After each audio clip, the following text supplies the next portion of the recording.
Il s'en est vendu près de 100 000 l'an dernier. Les drones font de plus en plus partie du quotidien. Certaines de ces machines peuvent voler très vite, jusqu'à 100 km/h.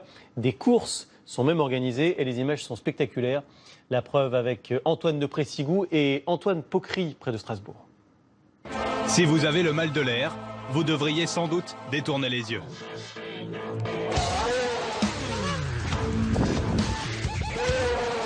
« 600 grammes de plastique et de carbone, un peu d'électronique. Les drones de course les plus puissants dépassent les 100 km/h.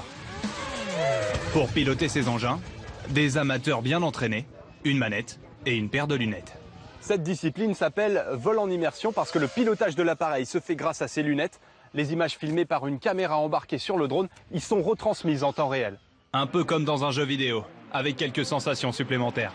Tomber dans le vide, de tourner, on comprend pas trop ce qui se passe, on a du mal à tenir sur ses pieds, on perd l'équilibre en fait surtout. C'est conseillé de s'asseoir sur une chaise, ouais. Hyper maniables, les drones de course réagissent à la moindre pression sur la manette.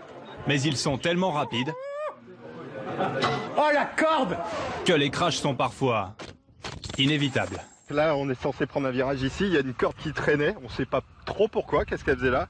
Et du coup ça a pas raté. Dans les lunettes j'ai pas vu la corde, mais lui il a bien vu. Chaque pilote casse en moyenne une dizaine d'hélices par course. Filet de protection, copilote, les organisateurs imposent eux-mêmes les mesures de sécurité car il n'existe pas encore de règlement officiel. Pour cette raison, chacun peut fabriquer un appareil selon ses envies. Merci. Les outils et les matériaux utilisés dans la conception de drones de course sont ultra modernes. Il faut amortir les chocs. Donc le carbone est là pour ça, et les bras aussi. Donc quand on va taper, donc les bras vont se replier. Donc ce qui va éviter aux bras de casser.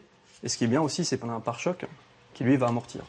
Avec les lunettes pour le pilotage, un drone de course coûte entre 500 et 1000 euros.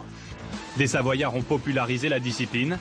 Aujourd'hui, les courses de drones en immersion ont leurs adeptes partout dans le monde. Leurs vidéos, toujours plus impressionnantes, sont visionnées des millions de fois sur Internet. En bref, le vote pour la